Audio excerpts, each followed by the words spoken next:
Assalamualaikum warahmatullahi wabarakatuh. Alhamdulillahirabbil alamin wala aqibatu lil muttaqin wala udwana illa 'alal zalimin. Asyhadu an la ilaha illallah wahdahu la syarikalah wa asyhadu anna Muhammadan 'abduhu wa rasuluh la nabiyya wala rasula ba'da. Amma ba'd. Yang pertama, segala puji bagi Allah Subhanahu wa taala yang dimana Allah Subhanahu wa taala memberikan nikmatnya kepada kita dengan sangat banyak sehingga kita tidak dapat menghitungnya.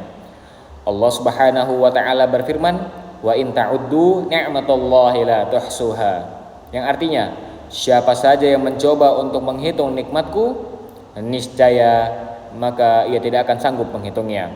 Yang kedua, salawat serta salam semoga selalu tercurahkan kepada Nabi kita, seri tauladan kita, yaitu Nabi Muhammad sallallahu alaihi wasallam, yang dimana karena beliaulah kita dapat menikmati nikmatnya Islam dan manisnya iman.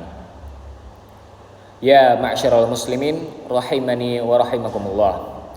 Pada kesempatan kali ini saya akan mempresentasikan sebuah artikel yang saya tulis yang berjudul Hadis tentang Niat, Fondasi Segala Amal. Artikel ini membahas salah satu hadis yang paling terkenal dalam Islam, yaitu hadis tentang niat yang diriwayatkan oleh Umar bin Khattab radhiyallahu anhu. Ya ma'syaral muslimin rahimani wa rahimakumullah.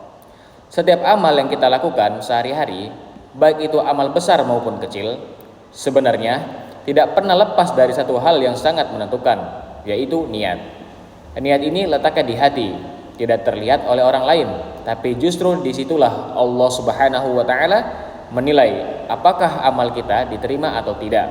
Menariknya, ada dua orang yang bisa saja melakukan perbuatan yang sama persis secara lahiriah, tetapi mendapatkan ganjaran yang berbeda. Mengapa? Karena yang membedakan bukan bentuk amalnya, melainkan apa yang tersimpan di dalam hatinya saat melakukan amalan tersebut. Karena pentingnya hal ini, para ulama menempatkan hadis tentang niat sebagai pembuka dalam banyak kitab hadis dan fikih. Bahkan Imam Asy-Syafi'i dan Imam Ahmad rahimahumullah menyebutnya sebagai salah satu hadis yang menjadi poros ajaran Islam. Ya ma'syaral muslimin rahimani wa rahimakumullah. Baik, sekarang saya akan membacakan hadis yang menjadi pembahasan utama kita pada saat ini.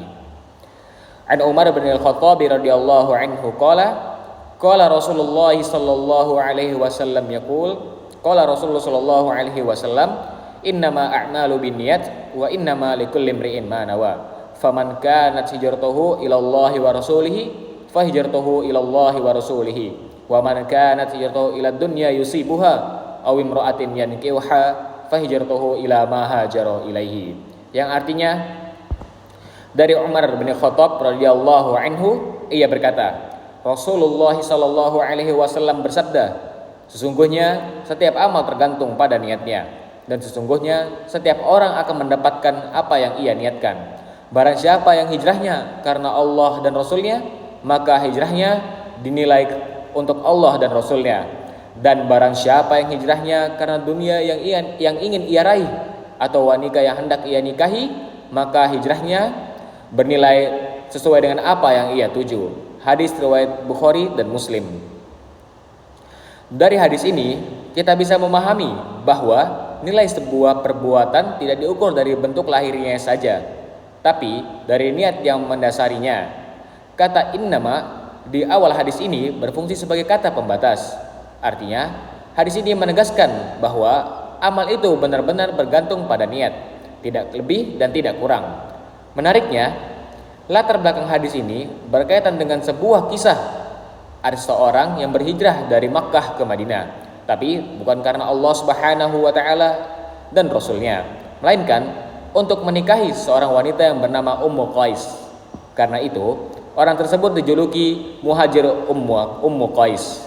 Kisah ini menjadi pengingat bahwa perbuatan yang tampak mulia secara lahir seperti hijrah yang harusnya bernilai ibadah bisa kehilangan nilainya jika diniatkan untuk tujuan duniawi semata. Selanjutnya, saya akan menyampaikan beberapa faedah atau pelajaran penting dari hadis ini. Pertama, setiap amal, baik ibadah maupun muamalah, sangat ditentukan oleh niat yang menyertainya. Yang kedua, niat adalah syarat sah dan syarat diterimanya sebuah amal, bahkan bukan sekedar pelengkap. Allah Subhanahu wa taala berfirman, "Wa ma umiru illa liya'budullaha mukhlishina lahuddin, hunafa wa yuqimus salata wa yu'tuz zakah, wa dzalika dinul qayyimah." Yang artinya, padahal mereka hanya diperintahkan menyembah Allah Subhanahu wa taala dengan ikhlas menaatinya semata-mata karena menjalankan agama, dan juga agar melaksanakan sholat dan menunaikan zakat. Dan yang demikian itulah agama yang lurus atau benar. Quran surat Al-Bayyinah ayat kelima. Ketiga, tempat niat itu di hati, bukan di lisan. Jadi melafalkan niat dengan suara keras sebelum beribadah itu bukan tuntunan Nabi Shallallahu Alaihi Wasallam. Keempat, amal yang tampak duniawi bisa bernilai ibadah kalau diniatkan karena Allah Subhanahu Wa Taala. Contohnya, bekerja mencari nafkah dengan niat menjaga diri dari meminta-minta dan mencukupi keluarga. Sebaliknya, amal yang tampak sebagai ibadah bisa kehilangan pahalanya kalau diniatkan untuk selain Allah Subhanahu wa taala, seperti kisah Muhajir Ummu Qais tadi. Kelima, hadis ini menjadi peringatan keras terhadap riya atau pamer dalam beramal. Amal yang dicampuri riya akan tertolak di sisi Allah Subhanahu wa taala. Yang keenam, karena besarnya kedudukan niat, para ulama menganjurkan agar kita senantiasa memperbarui dan meluruskan niat dalam setiap aktivitas, termasuk dalam mengatur waktu, bekerja, belajar, maupun beristirahat. Ketujuh, Imam Asy-Syafi'i rahimahullah menyatakan bahwa hadis ini termasuk dalam sepertiga ilmu, karena setiap perbuatan manusia lahir dari hati, lisan, dan anggota badan. Sedangkan niat menempati kedudukan hati yang menjadi asal dari dua yang lainnya. Ya ma'syaral muslimin, rahimani wa rahimakumullah. Dari pembahasan tadi, kita bisa menyimpulkan bahwa kunci utama dari setiap amal yang kita lakukan adalah niat yang lurus. Waktu yang kita miliki akan jauh lebih bernilai apabila setiap aktivitas di dalamnya, baik ibadah, belajar, bekerja, maupun aktivitas sehari-hari, kita niatkan semata-mata karena Allah Subhanahu wa taala. Dengan meluruskan niat, kita tidak hanya meraih keberkahan waktu di dunia, tapi juga pahala yang tidak akan sia-sia di akhirat kelak. Demikian presentasi yang bisa saya sampaikan. Semoga bermanfaat bagi kita semuanya. Mohon maaf apabila ada kekurangan dalam penyampaian. Syukron. Wassalamualaikum warahmatullahi wabarakatuh.